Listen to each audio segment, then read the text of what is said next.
हर किसी को ये लगता है कि जो तेज होते हैं उनके पास हर सवालों का जवाब होता है। बेसिकली उन्हें हर चीज बाकियों से ज्यादा आता है। लेकिन सच कहूं तो ऐसा कुछ भी नहीं। असली फर्क उनके नॉलेज में नहीं, उनके सोचने के तरीके में होता है। वो प्रॉब्लम्स को किस नजरिए से देखते हैं और जिससे बाकी लोग घबराने लगते हैं उसको वो कैसे हैंडल करते हैं, ये मैटर करता है आपको स्मार्ट कार आने के लिए। जरूरी नहीं आपको टॉपर होना, जरूरी नहीं आपके पास फोटोग्राफिक मेमोरी होना, बल्कि ये जरूरी है कि अपना माइंडसेट वैसा बनाओ जैसे स्मार्ट लोगों का होता है। आज मैं आपको 5 ऐसे सिंपल स्टेप शेयर करूंगा जिससे स्मार्ट लोग अपने दिमाग का अलग ढंग से यूज करते हैं। ये आदतें अप्लाई करना बहुत ही आसान है, लेकिन ज्यादातर लोग इसे समझ ही नहीं पाते। अगर आपने इस बातों को फॉलो करना स्टार्ट कर दिया तो अपने लाइफ में आप तुरंत चेंज होगे और आपको अपनी लाइफ पर ज्यादा कंट्रोल फील होगा। Point number 1, don't fight to be right. यहाँ एक ऐसा गलती है जो प्रैक्टिकली हर बंदा करता है। जब भी कोई उनसे बात करता है तो नॉर्मल बातचीत को लड़ाई में बदल देते हैं। मतलब कि वो बहस करने लगते हैं और गुस्सा हो जाते हैं और अपनी सारी एनर्जी सामने वाले को बेवकूफ प्रूफ करने में लगा देते हैं। बेसिकली उनका ईगो उन पे हावी हो जाता है। लेकिन चालाक लोग ऐसा कभी नहीं करते। यहाँ पर वो एक अलग गेम खेलते हैं। वे लड़ने के बजाय सवाल पूछते हैं। और ध्यान दीजिए, सवाल सामने वाले को नीचे दिखाने के लिए ट्रिकी क्वेश्चन नहीं होते हैं, वे रियल क्वेश्चन होते हैं। वे कुछ इस तरह से बातें बोलते हैं, मुझे डिटेल में समझाओ कि तुम ऐसा क्यों सोचते हो, या फिर ऐसा क्या हुआ कि जिस वजह से तुम्हें ऐसा लगता है।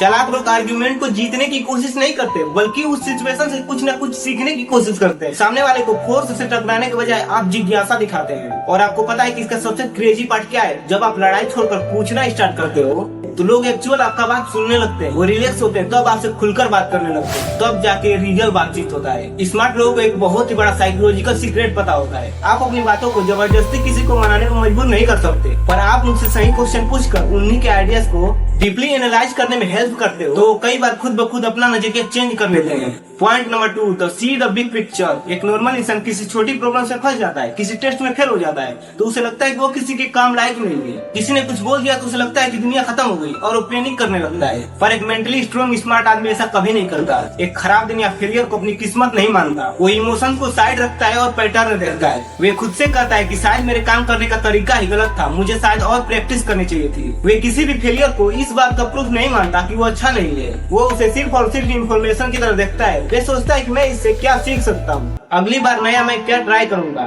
साइकोलॉजिकल कहते हैं कि जब तुम सिचुएशन को जूम आउट करके देखते हो तो प्रॉब्लम एक्चुअल प्रॉब्लम नहीं रहती है, वह पहेली बन जाती है और पहेली को सोल्व किया जा सकता है। स्मार्ट इंसान पैनिकी मूड में आने के बजाय अपने आप से 3 क्वेश्चन पूछता है। असल में यहाँ क्या हो रहा है, मेरे कंट्रोल में क्या है, अगला मूव क्या होना चाहिए। वो पैनिक नहीं करता, वो प्लान करता है। पॉइंट नंबर 3, यह पॉइंट सच में एक गेम चेंजर की तरह है। साइकोलॉजी और फिलोसफी में इसे डायकोटोमी ऑफ कंट्रोल कहते हैं। ज्यादातर लोग अपनी आधी से ज्यादा मेंटल एनर्जी उन चीजों के बारे में ओवर थिंकिंग में वेस्ट कर देते हैं जो उनके हाथों में नहीं है। मेरा दोस्त मेरे बारे में क्या सोचता है, कल क्या होने वाला है, एग्जाम का रिजल्ट कैसा होगा। सारी ओवर थिंकिंग किसी काम की नहीं आती है, बस उन्हें मेंटली थका देती है। लेकिन जो लोग चालाक और मेंटली स्ट्रॉन्ग होते हैं उनका एक कोड और सिंपल रूल है, अगर ये मेरे कंट्रोल में नहीं है तो मैं इस पे 1 सेकंड भी वेस्ट नहीं करूंगा।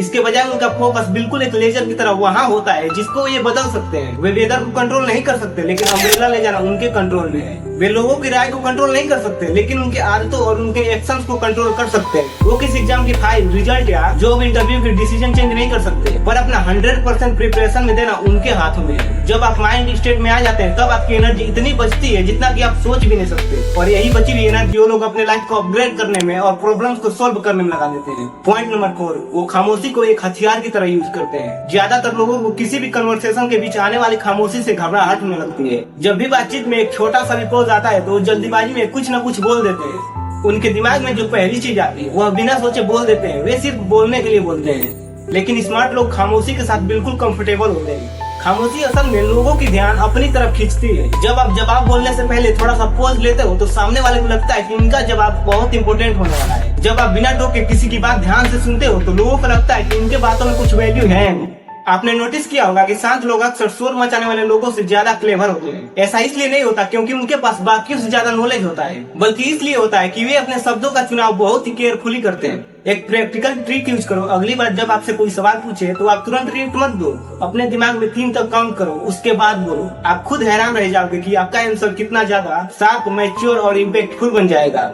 पॉइंट नंबर 5, यह शायद पूरी लिस्ट की सबसे इम्पोर्टेंट पॉइंट है। एक नॉर्मल इंसान हर चीज पर इंस्टेंटली रिएक्ट कर देता है। ट्रैफिक में अगर कोई उसे ओवरटेक कर दिया तो तुरंत गुस्सा हो जाएगा। अगर कोई उसे बुरा बोल दे तो वो पलट कर तुरंत अटैक कर देता है। जब सिचुएशन उनके हिसाब से नहीं चलती है तो वो कंप्लेन करने लगते हैं। लेकिन यहाँ पर स्मार्ट इंसान अलग करता है, वह एक पॉज लेता है। जब कोई चीज उसे परेशान करता है तो वह एक डीप ब्रेथ लेता है। वह खुद से सवाल करता है, क्या इन छोटी सी बातों के लिए अपना मूड खराब करना सही है? इस सिचुएशन को अपने फायदे के लिए हैंडल करना सबसे बेस्ट मूव क्या होगा? जब कोई उसके साथ रूड बिहेव करता है तो वो अपने इमोशन के कंट्रोल को खोकर चिल्लाने लगता है। वह सोचता है शायद इस इंसान का आज का दिन खराब चल रहा है। ध्यान रखना, ये किसी भी एंगल से कमजोर होने की निशानी नहीं है। तो आज का वीडियो कैसा लगा कमेंट में जरूर बताना, और चैनल पर नए हो तो चैनल को सब्सक्राइब जरूर कर लेना।